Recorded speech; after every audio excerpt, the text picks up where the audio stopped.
gentlemen, and welcome to another episode of the Miles Offside podcast, where we talk a little bit of the Premier League Season Plus and a whole lot of other stuff. My name is Christian Pulisic, also known as Ruben Loftus-Cheek, and with me as always are my co-hosts, Mr. FPL Chuck Bailey and super producer David Luiz. We're back! Let's go! Premier League, USA, Good vibes! Football! God, isn't it good having football back? No, it's not, because the football's kind of boring, but at least our teams win or they don't play, so we can't be depressed by them. We don't talk about how the football wasn't actually that good. Hey. Watch it, all right? Arsenal were in fine form. That's why I called you super producer David Luiz. They were producing content for us left and right. So much content. True. But Chuck, let's roll out the red carpet for you so you can get it out of your way, get it out of your system. Why don't you go ahead and brag about your FPL, and we can go ahead and move on with our lives after that. Yes, I currently have 122 points in FPL. Let's not go on about it. Please go on about it. Well, and also you moved up the standings, didn't you? Well, yeah, I've overtaken Ian now. That's just a given. But the problem is now that Ian's literally not a given. Well, because I was ahead of you, so. Well, you're not now, but the problem is that because I've got 122, Ian's currently on 96, and so it's just kind of going under the radar. And it's such a shame that you're going to have a 100-point week, and it's just going to be completely outshone by me, mate. Outshone. I mean, yeah, we'll see at the end. Yeah. Ian's got the Man City game in the background. We're recording as Man City are playing right now against Burnley, right? Yeah. Somebody. Yeah. And so I'm sure we'll be getting interjections of joy or pain as the podcast goes on. If Aguero scores a hat-trick, you're going to know about it, don't worry. Yeah, well, I've got Aguero, so that's fine. I want Mahrez, baby. Give me that Riyadh goodness. Yeah, I have Mahrez, Aguero, and KDB. KDB on the bench, captain too, which sucks. But, I'm not bench boosting like you fine gentlemen, but I've had a decent week for a free hit. I'm pretty happy. What about the rest of the football? We were going to do rapid fire news, but fuck it. Yeah, fuck rapid fire news. There's way too much excitement around the actual matches, so we're going to start off with the big one. The one everybody was excited to see, 100+ days away from football, and they gave us what we needed right away off the bat. Aston Villa Sheffield. Why? Just why? Big one. Why not even just swap Flip the games? around. Swap the games around on that day. It's utterly bizarre. Yeah. It made me question a lot of life's decisions when I was watching that game. Oh, it was a perfect comeback though, right? Like two shit teams, pure banter.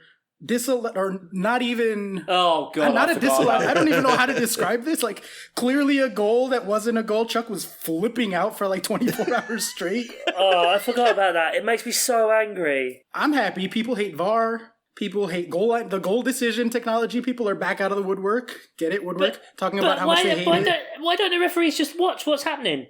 Why is he hiding? He just hid behind the tech. Michael Oliver is such a fucking shirker.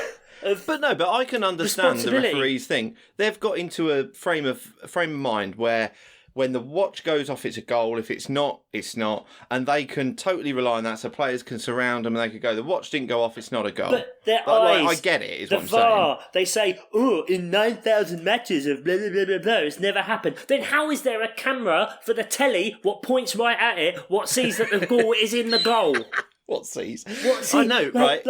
You can't just patch into that feed, mate, can you? How the fuck is it that Barry from Wigan can get a better view than the guys in Stockley Park? You know what I mean? How does that work? I'm not arguing that it shouldn't have been sorted out. What I'm saying is I can see it from the referee's point of view that they've started relying on the technology.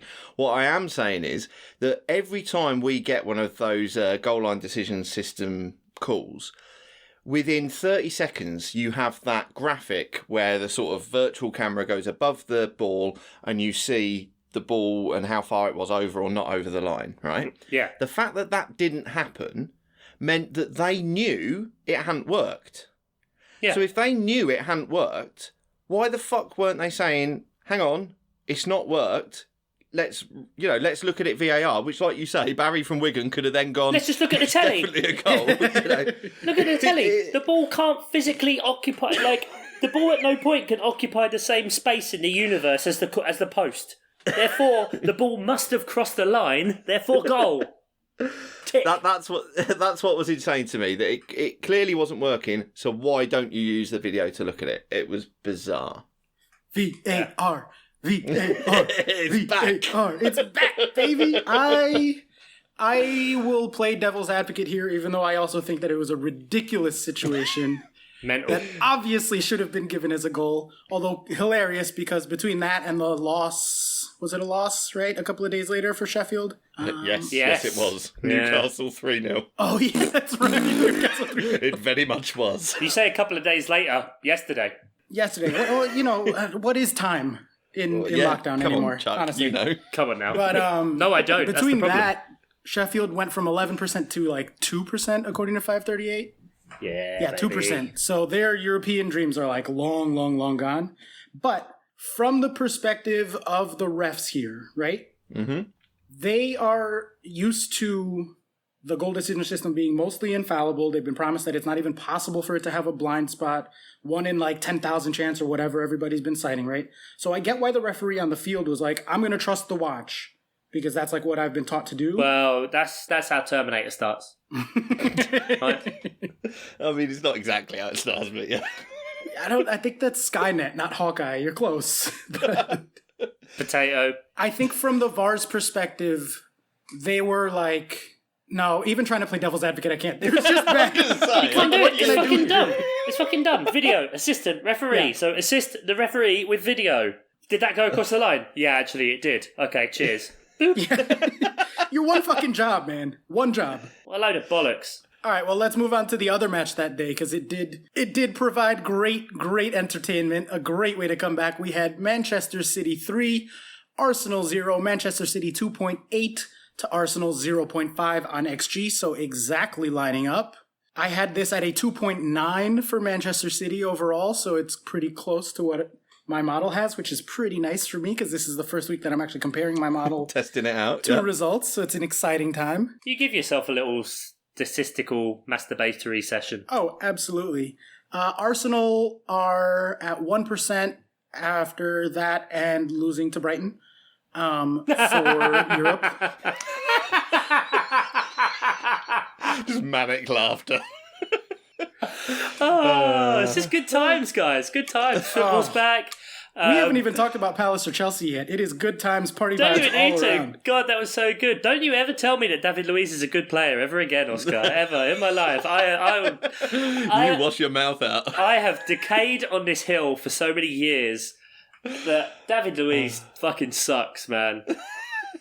And lo and behold, was he a second half substitute or some shit? Or he was a substitute, late first half. Whoop, off the knee. Oh, goal. Thunder bastard. Raheem Sterling just going, you know what, I missed one earlier. This one is just going ping. And then just tackle Mahrez for a penalty again. Oh, what's that? Red card, see you later. Yeah, I'm going to argue it. No, not bad. It's good times, good vibes, guys. Good vibes. Man City just scored. Oh, yeah? Who scored? Foden by looks. Oh, P-Fodes. The lad. Yeah, I mean, is this the most Arsenal week that has ever Arsenaled? Yeah, so 3 injuries and a red card in the first game, which was a 3-0 loss, and then 2 injuries and losing to a team that hadn't won in the calendar year in the second one. After going a goal ahead, I let me just open my dictionary. Yes, that is Arsenal. It's under there as Arsenal. Yep. Well, 2.2 to 1 against Brighton with 0.7 to 0.7 on XG. So, not an unfair necessarily result. I mean, Brighton obviously overperforming, but within the margin of error normally, I would say. So, anytime Arsenal can play Brighton to a dead even 0.7 split, that's pretty good, right? That's a good match for them? Question mark? To masturbate statistically, once again, I had this at a 0.08 overall fixture rating for Arsenal, so dead even. And they did 0.7 to 0.7 on XG. I am going to be bragging wherever possible all week long, and I will be ignoring the cases that did not line up. Like a proper cherry picker stats person. Yes, you sir. Go for it. Yes. I mean, we never claim to be fair or impartial. No, never. So, gotta take the wins where you can get them, Shout out to Neil Maupay as well for, not deliberately injuring Leno. No. Having Leno shout at him, winding up Guendouzi all match, having Guendouzi's throat around his neck at the end of the match, and then having... Throat around his neck. Yeah. Throat, you know what I mean. Hand around his throat. There we go. Long neck. He's got a long neck. He's part giraffe, actually. Totally is. And then saying in a post-match interview that some people shouldn't talk so much in a game. Effectively, he did a French version of chat shit, get banged. He may play for Brighton, but I'm fucking here for it. Yeah, I mean, his challenge to Leno was probably a foul, but it wasn't like... It's not malicious. There was no intent or anything, you know. I was watching it without the crowd noise, and like, while I don't wish injury on anyone. No. If an injury like that's going to happen, I want it to happen when there's no crowd noise and I can hear him go, "Oh shit!" Because you literally heard him scream, and it was like, "Oh, I think Leno might be done." Yeah, it was like instant. That was bad, man. That was like they had him hooked up to oxygen. I think he briefly had oxygen, yeah, but he was okay enough to sit up on the stretcher and have a go at Maupay as he's going off. Which again, you could pretty much hear everything. I think it was a bit harsh on Maupay there. I genuinely don't think there was any intent. I think it was just one of those accidental, well, not accident, but a bump that he didn't have much right to go for the ball. But at the same time, he didn't just go to take Leno out. He just landed very badly. If you That's want all it was. The definition of take someone out, see Edison in Man City's game against Arsenal when he basically did a psycho crusher on... who was the player that he basically punched through his soul? The young centre back. Garcia? He's the centre back that doesn't usually get a lot of minutes. Eric Garcia. Yeah, that's the one I was thinking of, because that one was really scary. He was down for a long time. They had him strapped in, like every possible strap they could find, and then some. Neck brace, oxygen. I was like, oh, fuck. This is bad. That was not fun. But going back to this match... Arsenal cannot just fucking lose their minds whenever something like that happens. And it's so obvious that it's about to happen. Like, as soon as it happened, it's like, I was watching and going, Arsenal are going to completely fuck this up now, and that's going to be the narrative. But they can't, the mental weakness they've got whenever anything goes against them that is just shocking. And it's only absolutely in shocking. Both games. Sorry, Adam, but you're fucked. You knew this was happening. And the thing is, I've said to Adam in both, and we've all said in the first half an hour of like the game against Man City and the game against Brighton, like they looked really good. And then in the Brighton game especially, it was just like you'd see Arsenal taking these great shots that were coming close, and there were just like 7 Arsenal players round the box, like they were queuing up ready to kill. And then you think like they get the one goal way later from Pepe in the second half, and then just like there's no spine. They're Arsenal. They could just stay. You know what? Stay like that. Just. I think they will. You all thought getting rid of Wenger was the problem. Maybe Wenger had just had enough of these pricks. You know what I mean? And maybe, like we said, they shouldn't have got Arteta. They should have got an actual proven decent manager. You know, not everybody can recreate Chelsea's success with a young Lampard manager. Go on then. Shall we? We're jumping the gun quite a bit because we have a lot of matches before we get there. It's almost as if we write the schedule. Well, we'll get to that. Obviously, there's plenty of time for Palace and Chelsea, but let's not skip ahead too much because there was a couple of matches that did happen on the Friday. We had Norwich 3, Southampton 0. Don't particularly care about that. Other way round. Don't give them hope. Norwich 0, Southampton 3, correct. My numbers switched there. But that does put Norwich at 98% to go down. Oh, they're done. Forget it. Done. It was so pedestrian. Southampton's third goal specifically, which was Redmond, wasn't it? How do you have a slow break? I don't get it. It really was a slow break. It's a very good way of describing it. It was just like, he's passed to him and he's done a goal. It was that slow. It was just I believe I texted you guys and said it was the least impressive solo effort I've ever seen. Because he weaved and dribbled, but like about as fast as a toddler. Yeah. Norwich were just abject. So, I mean, they started the season...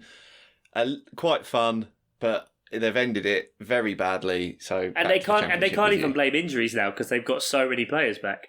Like, they've actually basically got their starting team. Turns out they're just shit. They are just shit. But let's go ahead and move on from that boring crap match to another boring crap match, but one that is entertaining for table reasons, let's say, specifically as a Chelsea fan. We had Tottenham 1, Manchester United 1, but cue the jingle. Oh, they're better than they ought to be. Burnley of the week. Because Tottenham only generated 0.5 and Manchester United generated 1.8. So they had less than a third of their XG and still managed to draw. It's the most Mourinho of Mourinho matches. Just boring. Just a lot of nothing. I mean, both teams did look all right, like, attacking. But it's just Tottenham. I'm surprised that they kept out Man United. Because, you know, after Marcus Rashford going out, feeding the kids, Hugo Lloris wanted to be the pantomime villain and just not allow him to be happy. I did enjoy your... I assume it was you, Chuck. Yeah. The tweet. Why do you hate the kids, Hugo? Why do you hate the kids? Why do you hate the kids? Just immediately take the narrative of, like, if you're against Marcus Rashford, you hate feeding school kids. Bloody Frenchman. That Man United attack did look pretty good, too. Speaking of Frenchmen, when Pogba came on... Yeah. Pogba and Fernandes is paper thin defensively. But as a creative midfield, like, they were just spraying passes, pinging passes up to Martial and Rashford. That looks pretty potent in attack, potentially for some FPL options for some people, but also just in general, as the only other team, like, really kind of within shooting distance, although now it's 5 points. I don't love that Man United look good. Like, but who didn't look good is Harry Kane. Oh, God. Honestly. So, yeah, do you reckon that question's been answered now about whether after a break... So people are going to be like, oh, you're overreacting. It's only one match. He had a bad match, blah, blah, blah, blah. I'm like, no. See, it's not one match. It's 2 fucking years of him not being good and just, like, writing off his name.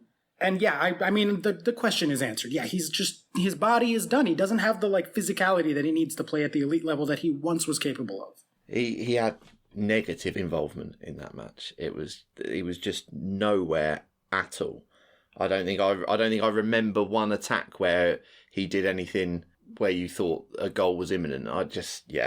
Bergwijn and Son were the ones creating anything. Oh, Bergwijn's goal was lovely. That was just like pure power and like, I am going towards the goal now and you're not going to stop me. Oh, yeah. I mean, Maguire was tied up in knots. I mean, just stand up. that was just bizarre. Just sort of flip one way, then the other. Oh, it's gone. That was... Yeah, and then De Gea should have saved it, obviously. I don't want to support Roy Keane. You don't want to get Roy Keane on it, do you? No, I really don't. You don't want to punch Maguire in the face? Yeah, that's a normal thing to say, isn't it? Fucking hell, honestly. I realise it was mildly amusing, but... When you watch Sky and like you expect some analysis at half time because you've only got about 5 minutes after the adverts and everything, that was just set up to be like a stupid sideshow with Evra and Keane. Isn't that just why you get Keane on? Well, I'm wondering now, to be honest, whether you just do that so as you've got a couple of minute video that you can clip up for Twitter. Like Jonathan Liu's brilliant in The Guardian about Roy Keane this week. I think it's very odd the way the punditry has gone in this country at the minute. You got Kelly Cates there, who's a really good presenter. She throws a question to Roy Keane and he'll say one sentence and then just look at her and it's like, no, you've got to do a bit more, Roy. And so what he does is he then goes off on a rant about throwing punches and stuff. It's like, yeah, okay, pathetic, but fine. And like, you get zero analysis about what could be done better or anything, just he's shit, and I'll probably punch him, and everyone laughing at him. And it's just like, oh, great, okay. Yeah, that's sort of just this podcast in microcosm. Yeah, exactly. I was like, every group has one. That's why we keep Chuck around. Fine, but I'm not getting paid a big Sky Sports salary anymore. So it's just fucking annoying, that's all. And I realise people like him, so I'm probably pissing in the wind, but I was just watching it and going, right, so I'm literally getting no analysis about this match at all. Fine. Great. Wow, I think that's the most I've ever heard Ian talk. You know what? I really just dislike Roy Keane. Well, and you're real cranky, I think, today, too, because the League Two playoffs started, so... I don't want to look. One. He got real quiet all of a sudden. It would have been League One, not League Two. That's where Peterborough are. But still, I don't want to talk about the playoffs or anything. I'm happy the Premier League football is back. You two were having a lovely old time on the WhatsApp group during the Chelsea match and the Crystal Palace match, and I don't want to drag you down. So let's not talk about Peterborough or League One or Two or anything. Just enjoy yourselves. Yeah, you know what? Why don't we just get right into it then? There's not that many cool Saturday matches, / we talked about a bunch of them, so let's just jump right to Bournemouth Palace, baby. 0, Bournemouth Palace 2, 0.4 to 0.8 on XG. You doubled their XG. Didn't quite score 2, but whatever. Chuck, how fucking happy are you? Take it away. Every other team. We opened the week. Aston Villa, Sheffield United, nothing. Man City, wait till late to destroy Arsenal. Southampton, wait till late. Spurs, United, wait, goals late. Watford, Leicester, late. Brighton, Arsenal, they're fucking about for ages. Wolves, fucking about for ages. Palace, 2 goals, bang, 25 minutes, fuck off home. Eddie Howe, fucking prick. It was great. It was like the first half. I put this on. I was like, "What is this? Like, it's a team playing in red and blue, but it doesn't. It looks like the Spanish one. You know what I mean? Like, it's Bournemouth, so I don't know how much compliments this is, but it was. You can only beat what's put in front of you, Chuck. You can only beat what's put in front of you. Exactly, and I'll happily have that put in front of me every fucking week. Well, and if you're running, you need to take points where you can get them, right? So, like, this was a must-win match for you guys. Must win, quote unquote. Like, yeah, the way the scope of the league is gone, obviously mathematically not safe, but on balance and looking at projections, etc., like, we're good. Like, we're now 42 points. There's 8 games left.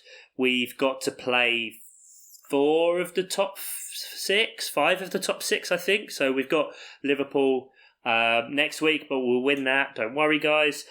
We still got Chelsea to play in the mock derby. Right. I think we've still got Man City. We've still got Leicester. But then we've got like Burnley and Villa in there as well. So there's still a really good chance, especially with Sheffield dropping points. There's like just enough happened for the dream to still be possible. Like, obviously we won't beat Liverpool, but you know, if we were to beat Liverpool and Sheffield and Tottenham didn't win, then we're in 7th. Like, and that's just mad. Absolutely You're 2 mad. points out of a European spot. It's right there. 2 points out of Europe. If we get into 7th, you better damn believe it, I'm campaigning for UEFA. Like, fuck Man City. That ban is being upheld. Because wouldn't that mean, I don't know, like, because 7th is the Europa playoff spot, right? I feel like that's where Burnley finished when they had to play 1 billion games in pre-season. And then Wolves this year. Yeah, why not? But then, does that mean that 8th becomes that spot? Like, I don't know how the maths works, guys. I'd imagine it depends on the FA Cup, right? Like, if the FA Cup winner is already in the in Europa League, then 8th or 9th would go in. What happens if Man City get banned and they win the FA Cup? Runners up? No, because it never goes to the cup, does it? It just then means like another league position. Yeah, so then it would be 2 league positions. I mean, further down. 6th is the play-in spot, probably. Someone look this up. Someone do this for us, for fuck's sake. But yeah, no, good vibes, good times. We actually used some subs. Roy, like, they were playing. There was a couple of ropey moments, obviously, but we were playing like just very smart football and just good. Like, Zaha was involved, but not so much that he could just be targeted and kill the game.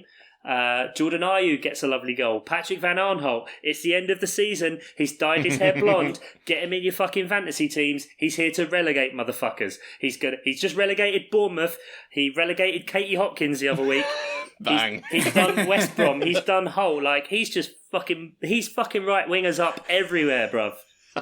That was a really detrimental loss to Bournemouth. They are at 69% now to go down, so that's Katie pretty Hopkins? heavy. Oh. No, she's 100%. Yeah.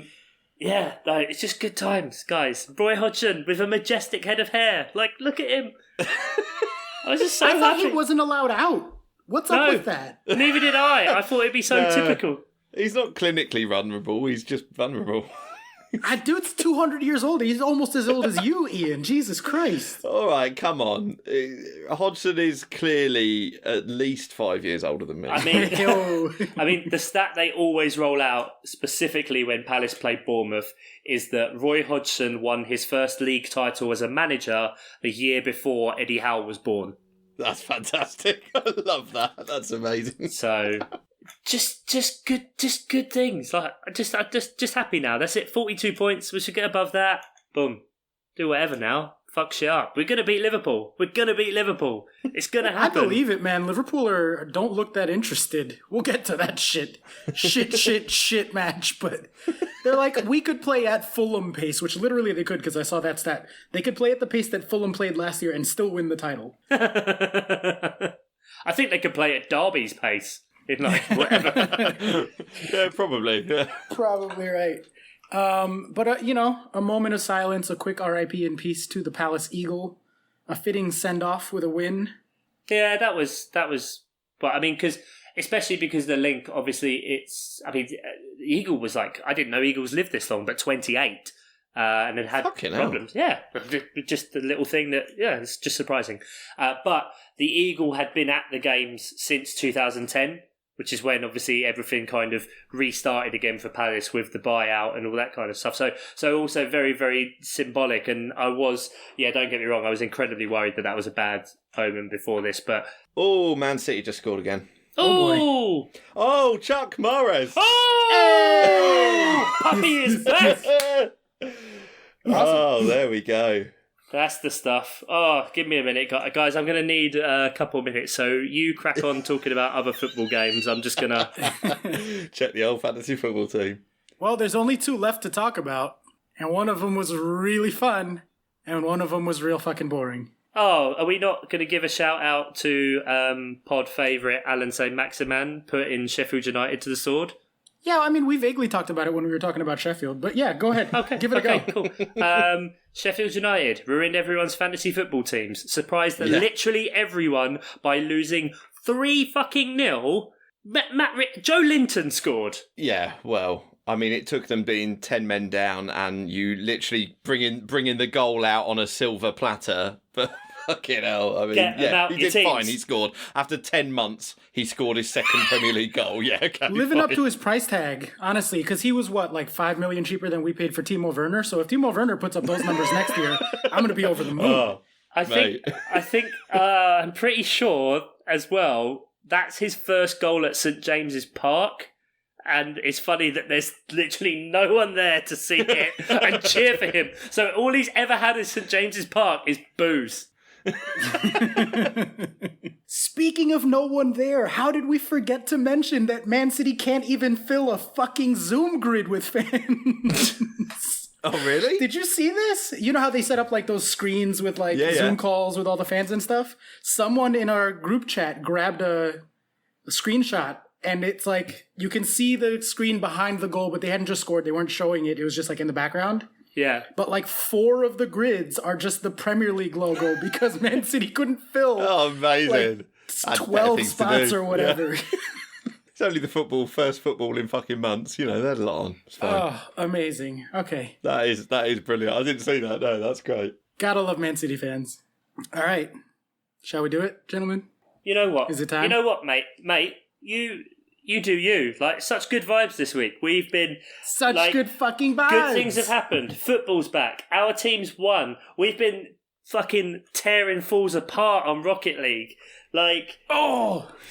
Just good vibes. Just good... just Oscar. Just go, man. Just go. Can I just recap for you real quick? No numbers. No, let's just go pure feelings on here, right? I'll get to the numbers later. Pure feels. Let's do this. Pure feels. The numbers, we didn't beat Aston Villa on XG, so I don't really want to talk about the numbers anyway. But Chelsea hadn't played in 105 days. I got to watch them play on my brand new super massive fucking TV that I got for my birthday. Oh my God, yeah. You posted a picture of that. I was like drooling over your TV. Oh yeah. Yeah, it was a good birthday present. And super massive fucking TV was the follow-up single from Muse. It was, yeah. So, Chelsea play first time in 105 days. Ruben Loftus-Cheek starts for the first time in over a year. Can we just talk about how much of a beautiful man he is? Oh, beautiful, so sexy. Beautiful man. I bet he has a beautiful cock. I bet his cock is almost as nice as Zac Efron's. I'm just saying. Move over Zac Efron. I want to see some Ruben Loftus dick. One time I'd like the podcast not to descend into a dick comparison Only one. You're on the wrong podcast. Let's see, what else? It was the first time Christian Pulisic played in almost 6 months, like 1 week short of 6 months. Christian Pulisic comes on and scores like 4 minutes after getting on the pitch to tie the game. He's a hungry motherfucker, that one. No. It's all them You hot see his dogs. celebration? It's all them hot dog eating He didn't even contests. celebrate. Oh, he just ran up to Asby and was like, fuck yeah, Asby, let's fucking go. I don't remember the exact words, but like, you can clearly see it in the clip, but he's like, let's fucking go, Asby. Like that was his celebration. And then he just ran back to get the ball and just kick it off again. And by the end of the match, we won. Come from behind win. Like, that's it. That's basically the trifecta of things I ever want to see for the rest of the season.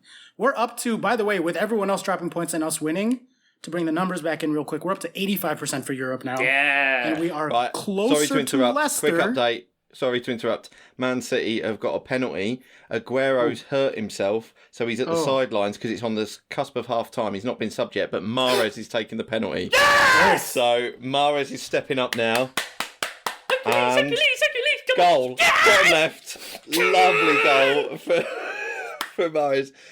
Just 3-0 now. Just good vibes. Mahrez, 2 goals. Oscar. That's amazing for Chuck's team. Amazing. And mine, I also have Mahrez, and this could put me over 100, actually, potentially. Oscar, just good fucking vibes, man. Good fucking vibes, baby. Ian, good fucking vibes. Good fucking vibes. Let's talk about the Miles Offside Positive fucking podcast. Let's do this. If I was going to pick a, like, dream... Remember when we did the off-menu thing, the dream meal? Yeah. Right? What are the component pieces for my dream Chelsea match this season?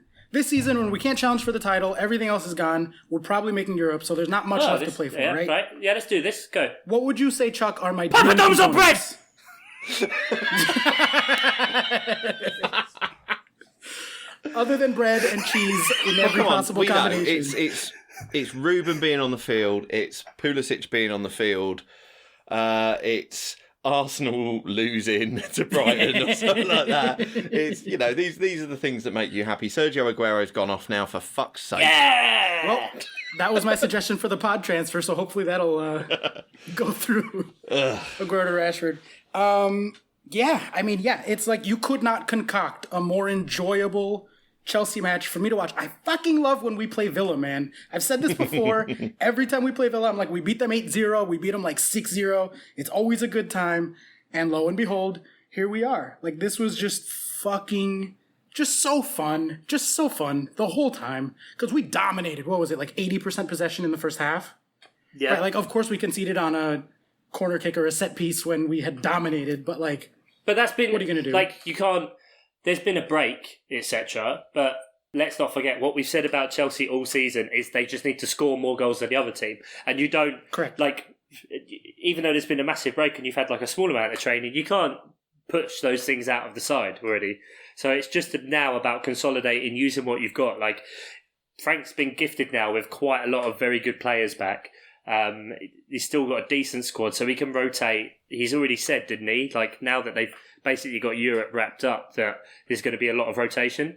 Yeah, he did say, because they were obviously, Tammy wasn't in the lineup, and there was a lot of questions, both from people on Twitter being angry, and also like literally someone asked him, one of the press people asked him afterwards, and he said, look, I've already got an eye on Thursday. That's why Tammy didn't start. That's why Pulisic didn't start. We're going to be rotating a lot, so get used to it. Got the squad to do it. And that makes sense. We have the squad. Look, when your midfield 3 is Conte, Kovacic, and Ruben Loftus-Cheek, you can get away with a lot of stuff. Yeah. You can play Mount as a winger because you want to, because whatever. The psychological thing of being now seemingly ahead of so many teams. Like, you signed Ziyech, in January on 6 months ahead? Wasn't it, in the January window? We sign and loan back. We did the same thing with Pulisic last year. Right. You've wrapped up Timo Werner already when literally out of nowhere, when it was just he was going to Liverpool. What Chelsea done? Like, it was that culminated really in the space of 2 days? So you've done that business. He had been on the Chelsea Twitter and Chelsea sites and stuff. He'd been linked with us for months.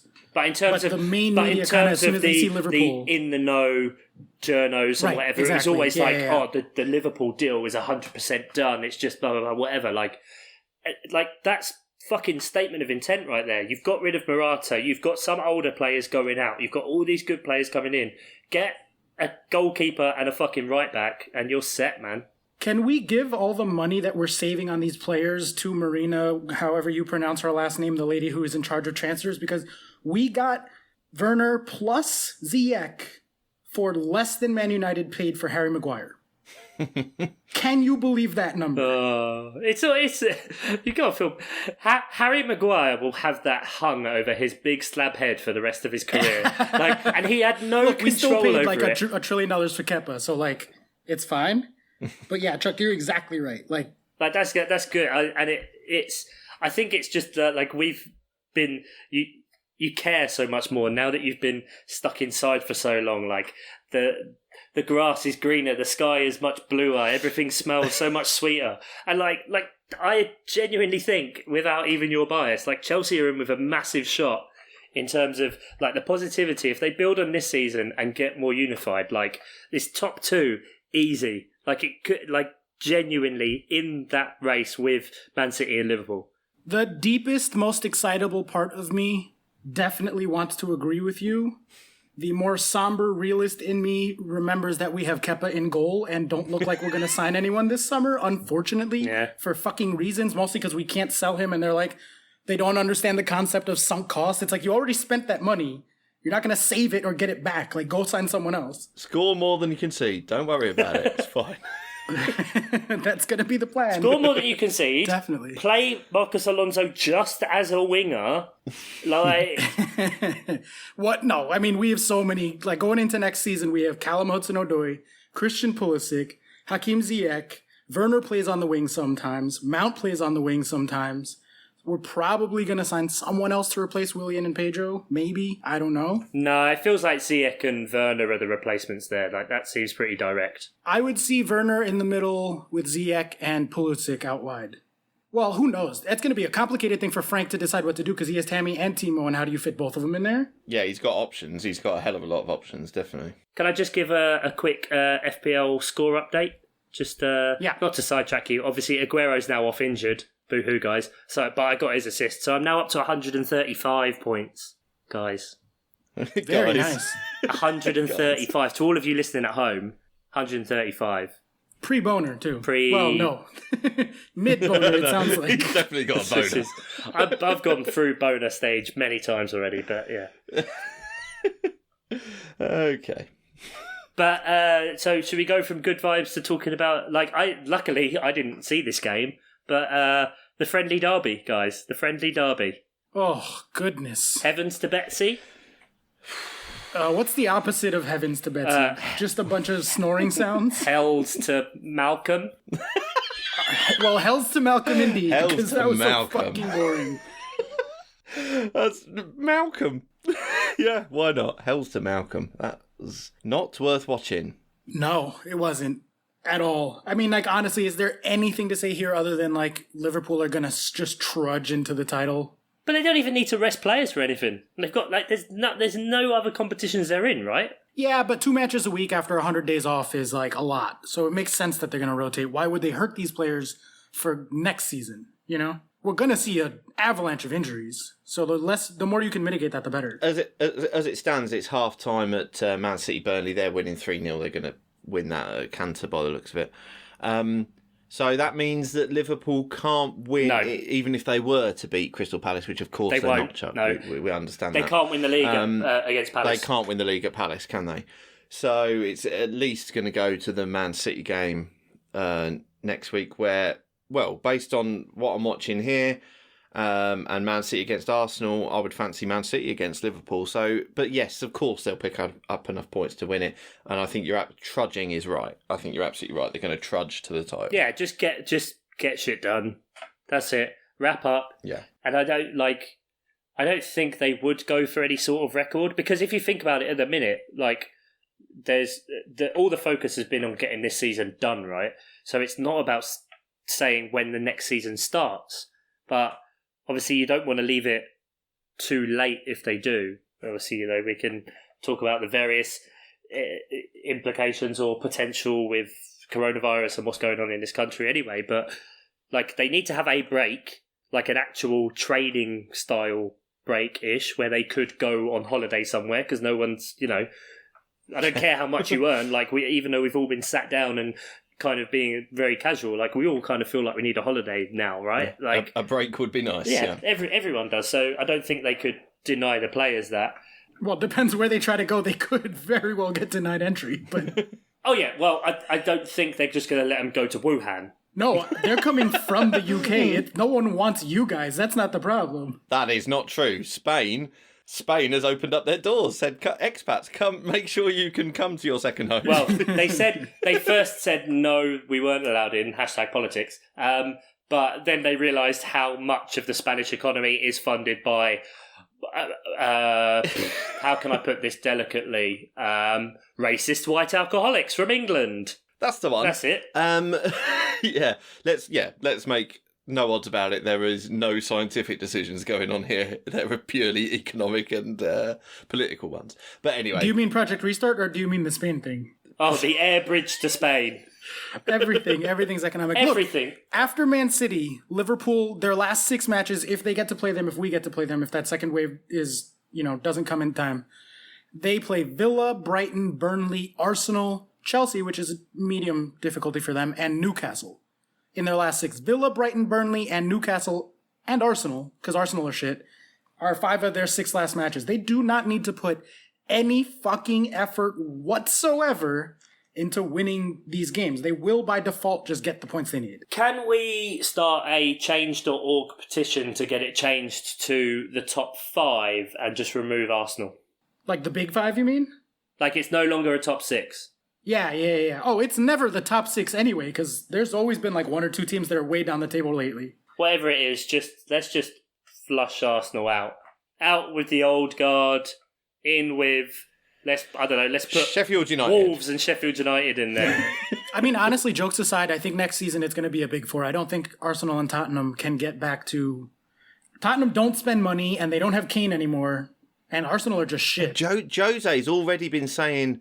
we're not going to be able to compete transfer window wise, which I do believe. I do believe that. I do as well. But we were sort of saying when Jose went there, with Levy in charge of the purse strings and Jose doing what Jose wants to do, something's going to have to give, and it looks like Jose's going to have to give if he's already putting out conciliatory things in the media saying that. We're not going to be able to compete in the transfer market unless that's just Jose managing expectations in Jose ways. But I mean, it looks like they're already saying no, we're not going to compete in the transfer market, and fuck me, they need to. It's terrible. We said before, Chelsea are already using this with big money to drive a wedge. Man City will do the same. Man United really want to do the same. They've been wanting to do that for years and create a divide. And a situation like this will exactly do that because there are too many clubs, because of the inflated player wages, etc., that are so reliant on the money now that can potentially, just if they fall through the trapdoor of the Premier League, they are gone. Whereas those teams up there, your Chelseas, your Man Cities, your Uniteds, your Liverpools, they've got so much money that even if they fuck up with the financial fair play and all that kind of stuff, they've got enough money that can tie that up for ages for then, their economy to come back, and then it just fucking floods back in anyway. They've abandoned financial fair play, I think, this year because they realise they can't manage it because which is why difficult. Chelsea went out and spent $1 trillion the moment they were allowed to. We've been fucking holding back for years. There's a real time now, I think, for another wedge to develop that it would become Arsenal and Tottenham kind of this situation of this year with the bottom chunk of the table, or let's say 10th to 4th, just becomes the kind of standard place. So it becomes a top 3 and then a 6. Because there will be clubs in that financial situation that can drive on. And I think through their good runnings, potentially Crystal Palace can be one. Obviously, we've spoken before about how we've invested a lot of money. I think Sheffield United are still in a really difficult place, potentially. But I can't remember who owns them now, if they've got huge money behind them or not. Wolves obviously do have really good financial backing. Leicester do. Newcastle... Who fucking knows? Because we haven't talked about that. But yeah, I think this is going to be another big change to the structure of the Premier League, and it will start to get a bit more like it was, 5 to 10 years ago, when there was a bit more of a separation. And I do think that we can't understate the effect that the pandemic is going to have on team finances, obviously on the global economy. We're about to enter probably like the worst recession/depression in 100 years, right? And so that affects everyone. It doesn't just affect like regular people like us. It affects clubs. It affects corporations. And I think that's part of like, I don't know if it was explicitly or if that's what people have been saying, but like the understanding, quote unquote, and I think maybe explicitly, was that that's why Liverpool backed off the Werner deal and kind of let Chelsea take the reins and just kind of take it, is because a lot of clubs, while the dust is still settling and the revenue streams are still shortened, even big ones like Liverpool and certainly Arsenal and Tottenham are tightening up the purse strings, and it does not look like they're going to spend. All of the buzz and all of the talk and all of the indicators are that the transfer windows the next few years are going to be way deflated compared to what it's been, because we've been inflating in a bubble, right? And people spend 200 million on Neymar and 80 million on Harry Maguire and whatever. And I think the prices are going to go down because there's going to be less demand. And so, that's literally supply and demand, right? Like there's less people vying for those, that I think it's going to bring prices down. But I think it's also going to, like Chuck was saying, really, really create a disparity between the teams that can afford to spend right now and are going to make aggressive fucking moves like Chelsea are, and teams that either for fiscal reasons don't want to because they're afraid of what might happen in the future / can't, which is going to be most clubs in the world, right? Like, I think Chelsea, City, and United specifically, and Liverpool maybe, but it looks like maybe they're not going to spend that much, are going to lock up, like, it's going to look like 2008 again, where it's just Man United and Chelsea, and now Man City are in there, but just like, really going back and forth. And I think those 4 clubs are looking at a good 4 or 5 year run right now where they're going to dominate the league. And Chelsea just happened to have stumbled into a transfer ban. And so now we have all this extra money. And they sold Alvaro Morata for the same amount that they paid for Timo Werner. So like... But I mean, you did also pay that for Alvaro Morata. So it's not... Sure. It doesn't... You've paid 50 million twice and you've gained 50 million once. So okay, we traded Morata for Werner. Yeah, Morata doesn't exist. It's done. Morata became Werner, and $0 extra got spent. Yeah, like that. That's exactly. Yeah. Okay. I see what you're saying. There it is. There it is. You've got me round a bit. Okay, good. Okay, cool. Let's see where it goes. Sunk cost. Yeah, there he is. There, beautiful. Fucking money pit. All right. Well, I think that's all the fixtures other than Man City's 3-0 current halftime score against Burnley. So let's go ahead and move on then. For the first time in a long time, very exciting, it's time for some listener stuff. Listener stuff. Did we ever have a jingle for listener questions? We had a jingle for stuff regarding the whole of one specific person on this. Oh, yeah, I thought we were ditching that because you didn't like it. You thought it was I don't, coarse. but I thought Chuck was going to push it anyway because, it's Chuck. What? Ian's home, man. It's been so long. I couldn't remember this bit. See, now, sorry, is that now a thing in the jingle? Yeah. Okay. Good Lord. Yeah, we don't have to say why. You don't have to say why. Go back, listen, find out why. Yeah. Ian's hole. Good. I mean, I'm sort of erring on the side of Oscar now that it's just a bit coarse. Well, just a bit grim. Good vibes, guys. Anyway, okay. So, we've got a couple of questions because most of it was just us being excited about the football, obviously, coming back. Everyone is. There's so much football. Like, it's just, like, by the time you hear this episode, there'll have been more football that we don't even know what we're going. Like, until we get to the fixture preview section, we don't know what we're going to do. I haven't even bothered to open the spreadsheet for the Predictor League. I haven't looked at it. Haven't even bothered to open the Predictor League. We can't even tell you our predictions, our FPL suggestions. That it would have already been done 24 hours ago. Check Twitter. I've got no idea. It's already happened. Who cares? Yeah. The Pod FPL team is now just a Twitter thing. Yeah. Because we can't do it. I'm going to try and get these episodes out as quick as possible, but who knows? But we make no promises, because fuck you guys. Anyway, we make no promises. We never do make any promises, because they wouldn't want to go unfulfilled, would they? But if you want to help us out with this, then you can go on patreon.com/milesoffsidepod. At the minute, everything, all the donations are paused. That's definite. I have paused it this time. Okay, I really have. So you can get on board for free at the minute. So patreon.com/milesoffsidepod. You can get on the Slack. There's a lot of good chat on there, and we've had some questions. Long-time listener Dave Mateo. Have you seen Dave Mateo's PC rig? Oh my! I saw piece by piece. I like computers, but I don't know enough. All I see is numbers and a lot of X's on equipment, and so I just assume that it's all really good. I like it. Looks tasty. And he says, "Who was the first celebrity you had a crush on?" Ooh. Oh. Like, are we talking like a little kid crush, like Kimberly Pink Ranger? Here we go. Straight away. Different qualifiers.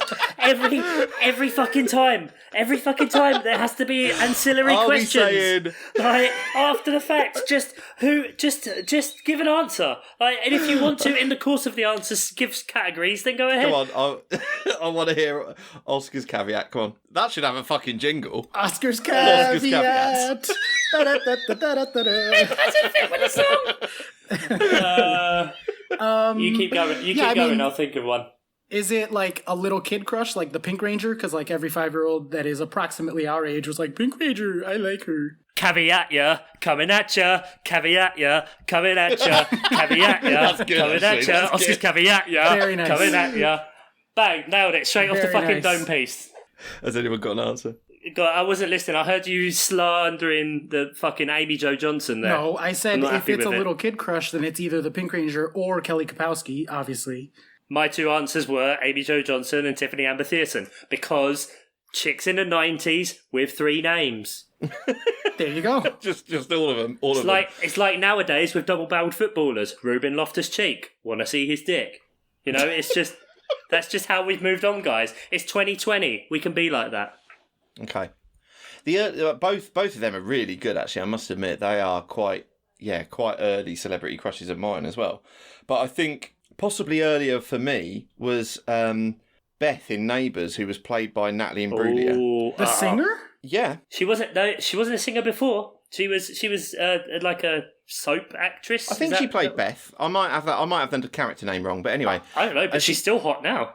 Yeah, absolutely. But she had long hair in Neighbours, and I remember thinking, and I must have been, I don't know when she was in Neighbours, I could have looked all this up, but I haven't. But I must have been quite young, and I remember genuinely thinking, she's the most beautiful woman I've ever seen and will ever see. I loved her so much. Oh, I thought you were going to say, that is more hair than I have or will ever have in my life. Well, that too. But what I'm trying to get over to you, that my love for her was so pure.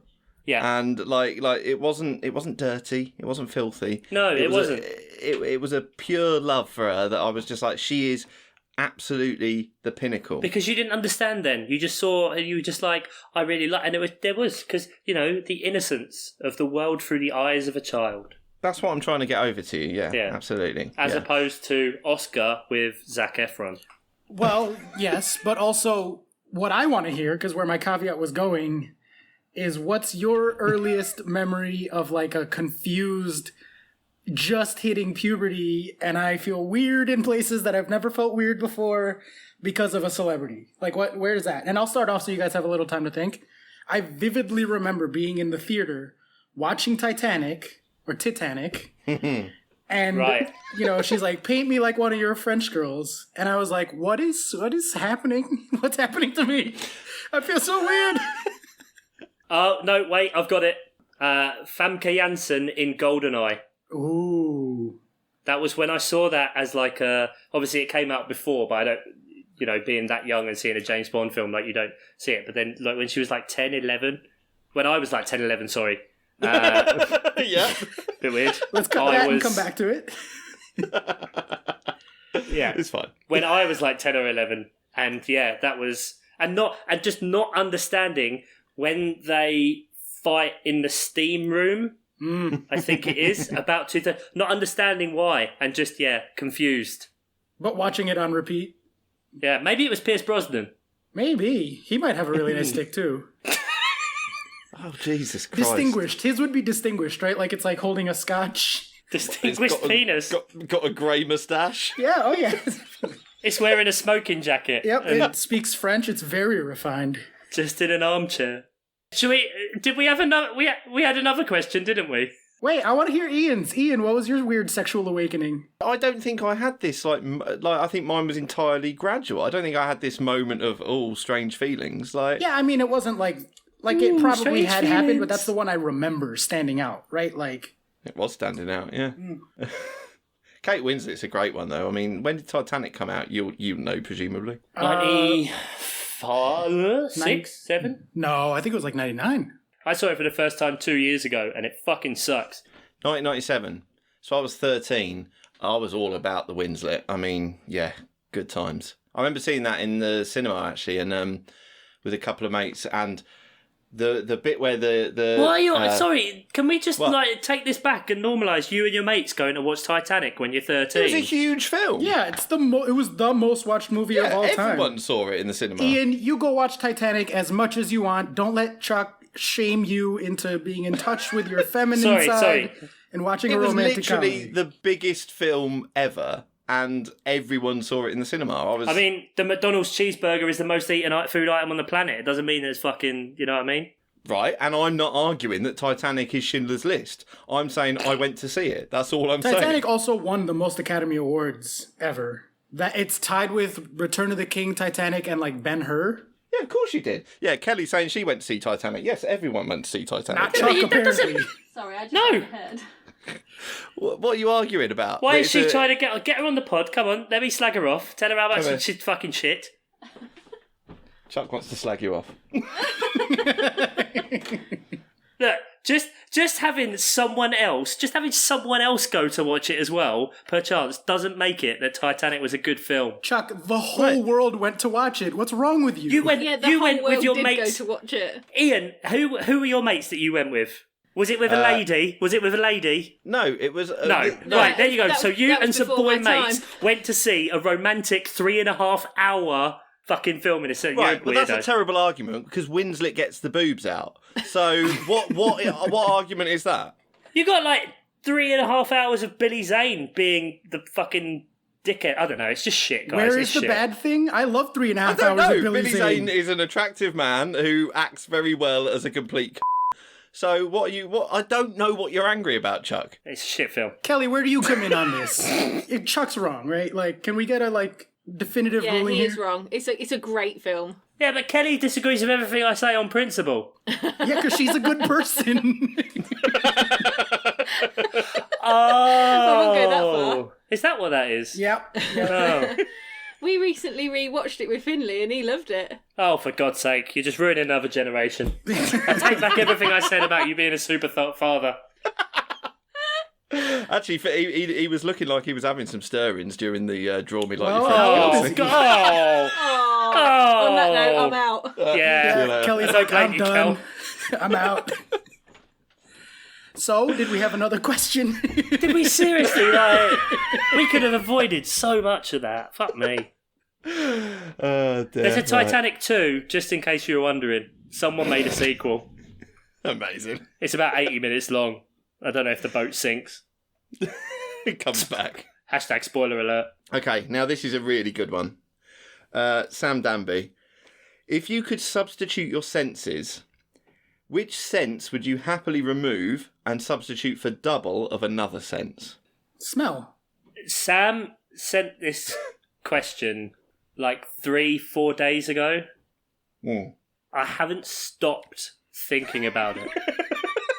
When I touch something, it's like, well, do I need to be able to feel that more? You know what I mean? When I see something, it's like, do I really need to be able to see that better? Yeah. You know. I don't know. So Oscar, you go first. You go first, Oscar. Yeah. I'm not on the Slack, so I haven't had 2 days to think about this. I'm reacting in real time. To me, at least at first glance, it seems obvious that smell would be what you get rid of, right? You get rid of smell. Well, but the problem is smell is very, very closely linked to taste. Yes, true. So if you did get rid of smell, then taste would have to be the thing you boost, because then you wouldn't taste any of your food. Okay. Oh, right. This is the caveat, because I had a friend who was anosmic. Really, really weird, until he dropped a bottle of Jack Daniels on his nose, and then he could smell again. It might have been a tumour, we're not sure. But like, as pranks, you know, when you're like messing with people's food and that kind of thing, someone once put a whole bottle of Tabasco in his pasta and he didn't notice. Like, that's not because he like eats loads of spicy food, just you don't have it. So just you need to bear that in mind. Like, this is what I mean. I've been thinking about this so much. Yeah, but like, for very obvious reasons, I don't want to lose the sense of touch. First of all, it's really dangerous. There is a disease with that, and they burn themselves and cut themselves all the time and don't realize, because it's... That's sort of what leprosy is, isn't it? No. No.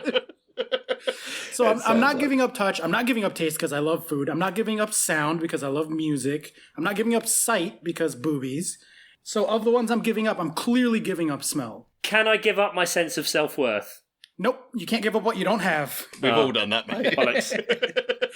That's already happened in real life. Can we agree that smell is what you drop here, though? Well, Oscar's desperate for some agreement on that. Very adamant.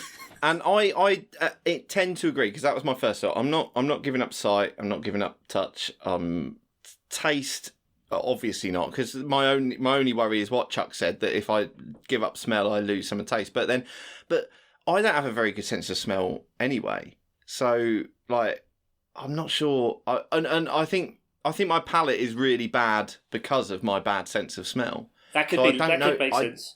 I don't know how much I'm losing. The only other thing with smell is that it's like just fact science that some of the strongest memories can be created from a sense of smell. Like, you get that when you walk into somewhere and you're like, that kind of thing where you're transported, or like in Ratatouille, when the critic sits there and he smells the food and tastes it, and then it's just like gone. And so that's like such a powerful thing. I don't know. Arguing against Titanic references Ratatouille. Ratatouille is incredible. It's a great film. I'm just saying. And you guys know my affinity for Pixar films, so I don't even need to go there. Yeah. Chuck, what are you giving up instead of smell? Make any argument for something that is not, like, they're all bad to give up, but it's the least of the five evils, right? Like, yeah. If you don't have sight, you can't watch football. If you don't have sound, you can never listen to music again.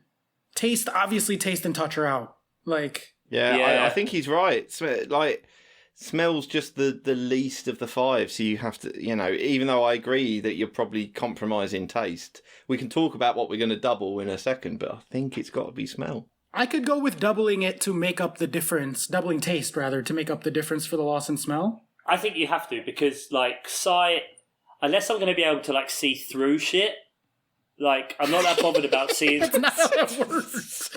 Although if you double your eyesight, you might not need contacts or glasses anymore. That's pretty nice. But it doesn't affect me in that much of a negative way, like wearing glasses. Right, okay. Yeah, if your vision's like terrible, you'd want to double it. Yeah, like Emily would 100% double her vision. There's binoculars. That helps you to see really far. So that just solves that one. Well, I mean, yes, but it's not convenient, is it? Chuck just walks around with binoculars all day. No, but an amazing sense of touch. No, but I can see, though. I can see. So, like, if I need to see something really far, which isn't that many occasions, and mostly is situations in which a pair of binoculars would be a practical idea, e.g. a tourist attraction. Okay, right. So not sight. Right, so fine. I don't need my sight doubled. Yeah. I don't want hearing doubled, because then I can't pretend not to hear people, because they'll know that, like, you got super hearing. Because you're the famous bloke who's got double hearing. And yes. And notably, that's whenever you read or watch a Superman coming of age story, when the super sound kicks in, it's like the worst fucking thing for him, and it takes him a long time to sort of get it under control and manage it. So having like super duper duper hearing sounds terrible. Like, it's just overwhelming. He just like always has headaches. He can't like focus on like a sound nearby because he's hearing everything at once. So I don't want to double sound. To me, the tempting one is doubling touch for like very obvious reasons. Yeah, let me tell you what happened when I was out in the garden sitting with Kelly. You'd ejaculate really quickly. Well, as opposed that's to... a given. That's a given anyway. Yeah. But that's a dangerous game. Ejaculating quickly? No. Now from Hasbro. Right, so I was sat out in the garden when I read that Slack question. I was sitting with Kelly, and I read out the question. I said, "Oh, there's a question on the Slack that says if you could get rid of one sense to double another, what would it be?" And I just looked and I literally went, "Get rid of smell, double touch," and pointed at my cock. And that was my instant reaction. Yeah, same. Yeah, same way. Get rid of smell, double touch. Job done. Now, then she said, "You're a sound engineer. You should want to double your hearing." And no, because then you'd hear how really shit everything is. Forever. Well, you'd never be happy again. Like, think about now how, like, you nitpick on things and it irritates you. Like, imagine that even more. Yeah, that's true, actually. Yeah, that's true. Yeah. We have skirted... So, doubling touch... Doubling touch is really dangerous because if it's too hot or cold, you're fucked. Yeah, that's the other thing. And it's like the Jizz in My Pants song, like, open the window and a breeze blows in and I jizz in my pants. Like, that's just then your life. And you could never live anywhere other than, like, Los Angeles. It has to be the perfect temperature at all times, because if it gets at all hot or at all cold and you have double touch powers, fuck that. Like, you're going to be the coldest person on the planet. You're going to be sweating up a storm. The heat and the, like, temperature changes would affect you so much. Huh, I had not thought of that.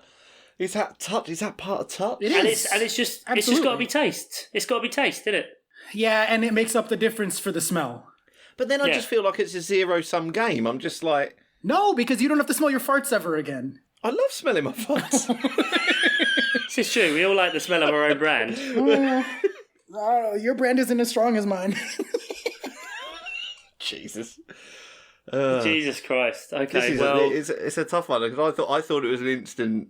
Easy answer, but maybe but you know nothing's an instant easy answer when we're involved. No. Now, caveat: are we? No, actually, are we only counting the traditional 5, or are we going for the 30 senses that like modern psychology? Coming at you. Right, look, we've done a good 10 minutes on this with just the traditional 5. So. We're not going hunger, thirst, proprioception, thermoception. We're not doing that shit. All right. Wait. What if the sense you could heighten is your ability to see Bruce Willis? I don't. Day to day just doesn't feel like it's going to affect me. I haven't seen the film. I've Sky Plussed it. No spoilers.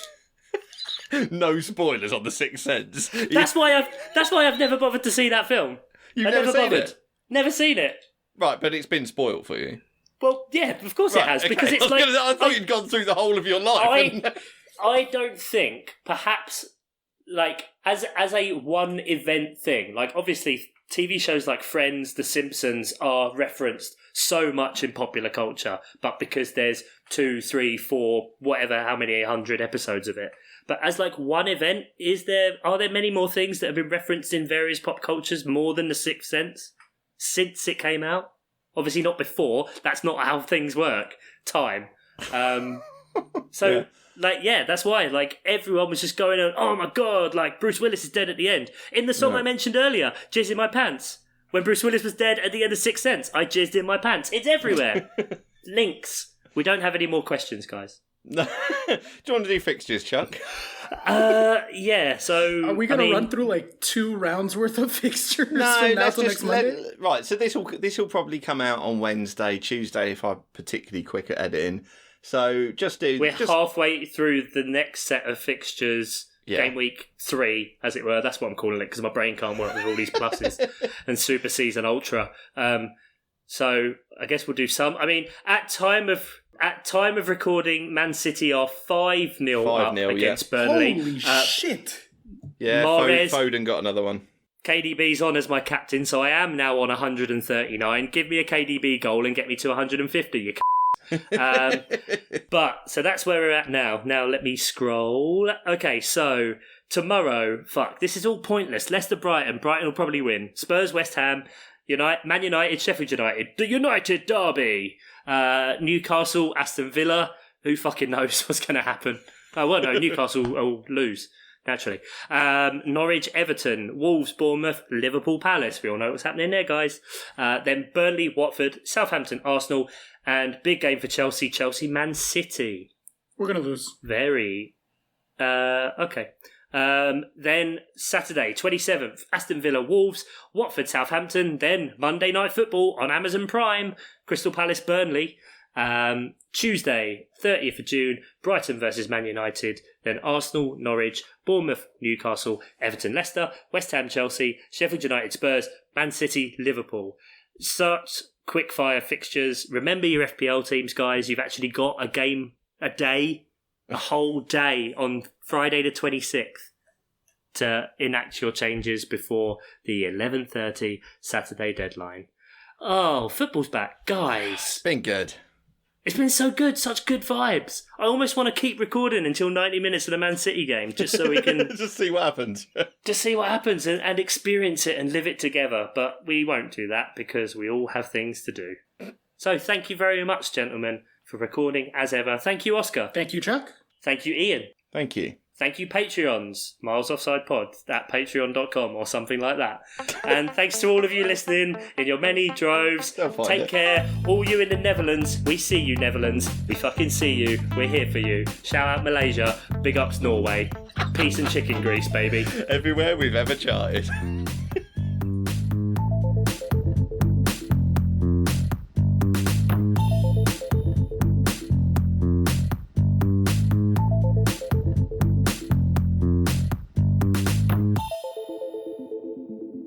Miles Offside is a Nate Whittam production.